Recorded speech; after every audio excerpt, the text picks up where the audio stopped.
وأيوب إذ نادى ربه أني مسني الضر وأنت أرحم الراحمين।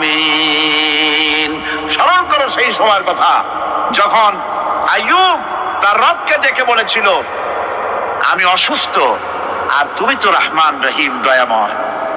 ভাষাটা দেখেন কি সুন্দর। এর থেকে কি আল্লাহর আর কিছু বলা লাগে? আল্লাহ পাকের কাছে তিনি বলতেছেন, আল্লাহ আমি তো অসুস্থ, আমি তো অসুখ করেছে আমার, আর তুমি তো দয়াময় রহমান রহিম।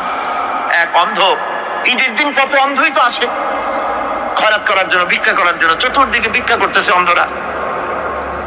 এক অন্ধ ঈদের গেটের কাছে দাঁড়ায় বলতেছে, ভাইরা আজ হচ্ছে ঈদের দিন আর আমি কিছু দেখতে পাচ্ছি না। কে বেশি পয়সা পাইল? মানুষের দিন তার প্রতি আকৃষ্ট হয়ে গেছে। আরে কি কথা, আজ ঈদের দিন, সকলে আনন্দ করছে আর আমি কিছুই দেখতে পাচ্ছি না। সে কিন্তু কিছু চায় নাই। ভাষার ভিতরে, কথা বলার ভিতরে এ ধরনের টেকনিক আছে। হযরত আইয়ুব আলাইহিস সালাম বললেন না যে আল্লাহ আমারে মাফ করে দাও, কষ্টের মধ্যে আছি। তিনি শুধু বলেছেন, রব্বুল আলামিন আমি অসুস্থ হয়ে পড়েছি, আমার অসুখ করেছে, আর তোমার নাম রহমান রহিম। এতটুকু কথা বলেছেন। আল্লাহ রাব্বুল আলামিনের দরজায়, তার দরবারে আইয়ুব আলাইহিস সালামের ডাক চলে গেছে। যায় নাই? কোন অসুবিধা আছে নাকি? কোন অসুবিধা নাই।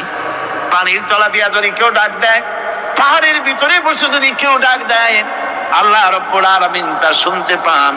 ইউনূস আলাইহিস সালাম মাছের পেটে বসে চিৎকার মেরেছিলেন, লা ইলাহা ইল্লা আনতা সুবহানাকা ইন্নী কুনতু মিনাজ জালিমিন।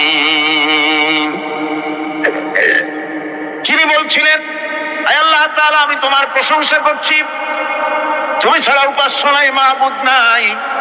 আমি তোমার পবিত্রতা ঘোষণা করছি, আমি তো জালিমদের অন্তর্ভুক্ত হয়ে গেছি। বাস এতটুকুন কথাই বলেছেন। আল্লাহ পাক বলছেন, ইউনূসের ডাক তো কেউ শোনে নাই, পানির মধ্যে কেউ শোনে নাই, জমিনের কেউ শোনে নাই, মহাশূন্যের কেউ শোনে নাই, কিন্তু মাছের পেটের ভেতরে থেকে গভীর অতল দরিয়ার তলদেশ থেকে মাছের পেটের ভিতরে বসে আমার ইউনূস যে ডাক দিল, ওই ডাক আমি আরশের মালিক আমি শুনতে পেয়েছি, আর সঙ্গে সঙ্গে জবাব দিয়েছি। ফাস্তাজাবনা লাহু ওয়া নাজ্জাইনাহু মিনাল গাম্মি ওয়া কাযালিকা নুজি